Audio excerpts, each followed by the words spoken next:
Today I'm testing out two different reds that by name are pretty similar, Pyrrole Red and Pyrrole Red Dark.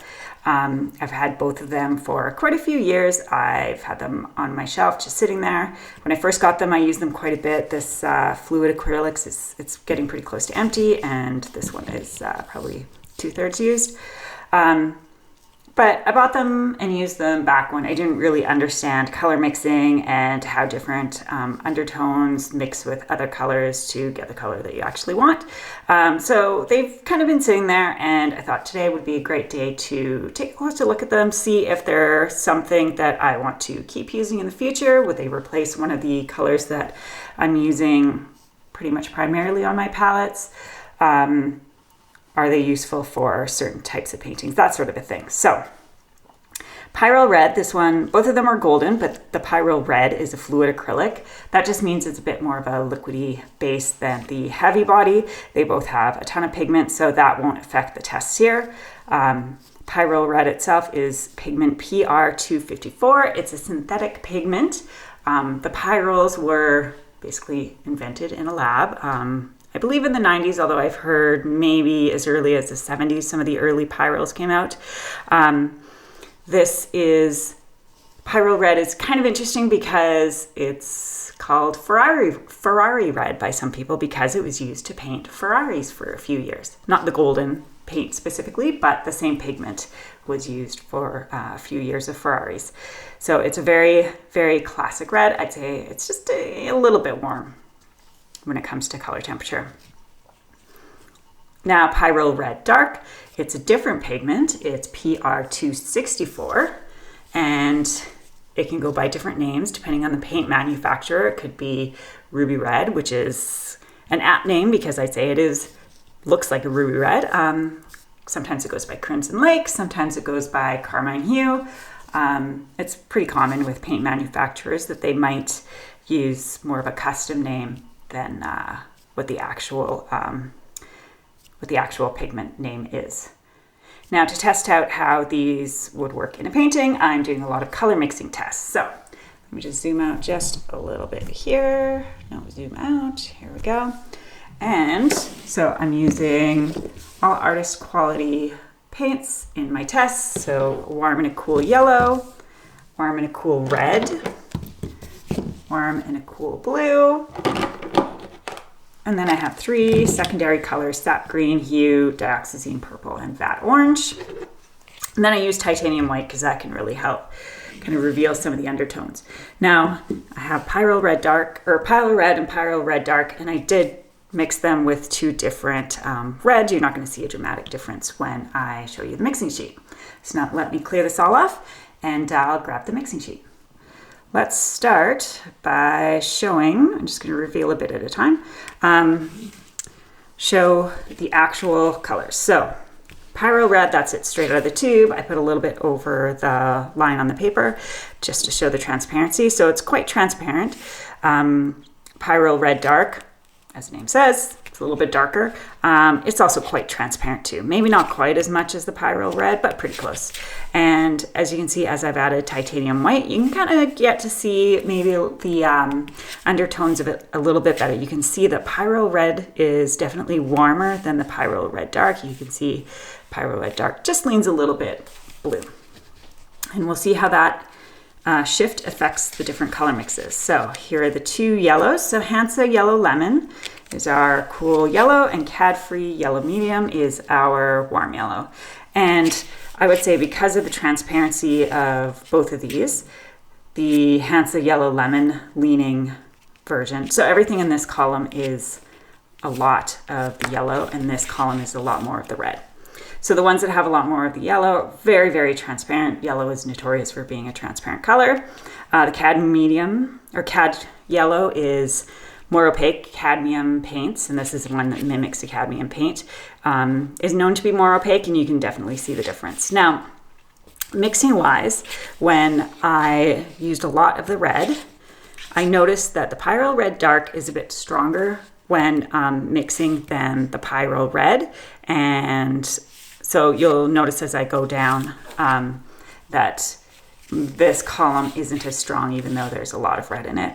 compared to the pyrrole red dark. This red is definitely a little bit stronger, the pyrrole red dark, when mixing. So color-wise though, I mean, you can see, I mean, they're a little bit different, and I'm not perfect when I do my mixes, so I'm not like trying to make sure that I have a certain number of grams of each color. But I don't think there's a dramatic difference between either of them with the yellows. I mean, a little bit, but I mean, these are, lighter ones are fairly similar. Again, with the pyrrole red dark, this pulled it a little bit darker than this one, but I think that's just because the pyrrole red dark is a bit stronger. Now mixing with the reds, like I mentioned earlier, you're not going to get a dramatic change because we're going from red to red. I think with the pyrrole red dark, you can kind of see that it goes towards the purple a little bit more easily than I'd say with the pyrrole red, and that's because the pyrrole red dark has a bit more of that blue undertone. Again, not a dramatic difference, but slight. They all make really nice mixes, to be honest. And I'll show you an example of a painting where I used a lot of a mix between the pyrroles and the two different types of red, particularly quin magenta. And you'll see that there is a bit of a difference. But on these mixing sheets, nothing too dramatic. Now let's look at the blues. What I liked about both of them is they made really beautiful dark blues. You just add a little bit of the red to the blue and it just makes like almost a black with the phthalos. But really beautiful, like a navy blue with the ultramarine. I really like that with both of these. And again, you can see how the pyrrole red dark pulled it more towards the red when I was mixing, whereas this is more like a mid-tone because it's definitely more purpley. And a very dull purple because of the oranginess in here. This, of course, is dulled down as well, but not as dramatic as this, and it's definitely redder. Now let's look at dioxazine purple. Now, dioxazine purple is a very strong color and a very dark color, so you can make a really beautiful dark purple out of either of these pyrrole reds. And you can really, if you really want to make your red dark fast, just add a touch of the dioxazine purple. Again, like there's a little bit of a difference here, but nothing too dramatic, I think, with these purples. Sap green hue, very popular green color. I really liked, again, both of these, the pyrrole red and the dark version, make a really, really beautiful muted green. It's really handy to be able to, if you have a convenience green on your palette, to be able to make pull it into different types of green. So either of these would make a really, really great mix with the sap green hue. I thought, again, because the pyrrole red dark is a little bit stronger, I think it was quicker to get to kind of the mid brownish tone. So you have to watch just a little bit when you're mixing if you're wanting to get more of like a true olivey green, so a bit more like that, not to add too much of the pyrrole red dark. But I thought those mixed together really nicely. And then fat orange. Fat orange isn't as popular of an orange on people's palettes. It's a bit of a redder orange, a warmer orange. So neither of these are dramatically different because of that. But you do see with the pyrrole red dark, it was easier to get more towards the red. So that's the color mixing sheet. I think when I compare both of them, they're not dramatically different, to be honest. Like, if you're really particular about your colors, then you might want to go for one or the other. But if you have access to one, it's going to work well, even though one leans a little bit warmer and one leans a little bit cooler. Now, I'm going to show you, actually, first let's look at one of these old mixing sheets. So this is a really old mixing sheet that I did a few years ago, or a couple years ago. And I just want to compare. This quin magenta is one that I keep on my palette as my cool red. And when I compare to pyrrole red dark, which is the bluer of these, you can see a dramatic difference. I mean, the quin magenta, it's pretty much a purple. I do love Queen Magenta. It's beautifully bright and intense, but this Pyrrole Red Dark is really nice to be more of like a red rather than a purple red. I think it gets to a pink really nicely. I've always struggled with Queen Magenta getting a nice pink out of it, because really you're just getting more of like a violet-y pink. So that's just an interesting comparison between a really common cool red versus more of like a classic red that leans cool. And I'm going to compare to a couple of the cadmium reds. I'm going to compare the Pyrrole Red to that. So you can see I don't have any sort of like lines to be able to indicate transparency, but cadmium red is definitely more opaque than Pyrrole Red is. And I would say this Pyrrole Red kind of fits in between this Cad-Free Red Light, which definitely leans quite orange, versus the cadmium red. So I'd say it kind of fits in between these two on the color temperature scale. So it's just interesting to compare. Now let's look at the paintings that I did with two colors. So I decided to do cherries. So I thought, what's a nice kind of nice red thing I could paint, and just did this quick painting of cherries to compare. Now they're a little bit, I think the background color I ended up choosing kind of influences how the red kind of shows, because the background color will kind of change your perception of the cherries. But for the most part, I thought it was interesting how Pyrrole Red being a bit more transparent, and I will admit, I think I prefer, at least right now where I am as a painter, I prefer using more opaque colors when I'm painting acrylics.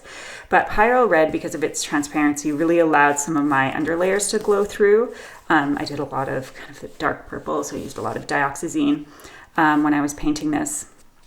Whereas here, while Pyrrole Red Dark is still transparent, it's a little bit more opaque, and I just found it a little bit easier to get my upper layers, my top layers, to really be the top layers. So I thought it was a little bit easier to paint the Pyrrole Red Dark version. Keep in mind with both of these, I did use a lot of Quin Magenta in when I was painting these. That allowed me to not be too purple, but also not be too, I guess, orangey red with either of these. So it would be interesting if I went back and redid this in the future, where I didn't use any Quin Magenta, and see how it turned out. But because I had it on my palette, that's what I used. So overall, I think between all of these color mixing tests, looking back at some of my previous tests, I like Pyrrole Red Dark a lot. I think it's a nice color that is a true red. I've struggled, like I mentioned earlier, to get a nice pink out of my Quin Magenta. And as much as I love quinacridone magenta, it's a beautifully vibrant color. I really like the kind of subtle blue lean to this Pyrrole Red Dark. So I would, particularly with florals, I would consider using Pyrrole Red Dark as my cooling red on my palette. So it's something I'll probably experiment with in the future, see how it fits in. I'm a little less interested in Pyrrole Red. I think the cadmiums kind of fill that role a little bit better. But yeah, I'm gonna do some more tests with Pyrrole Red Dark.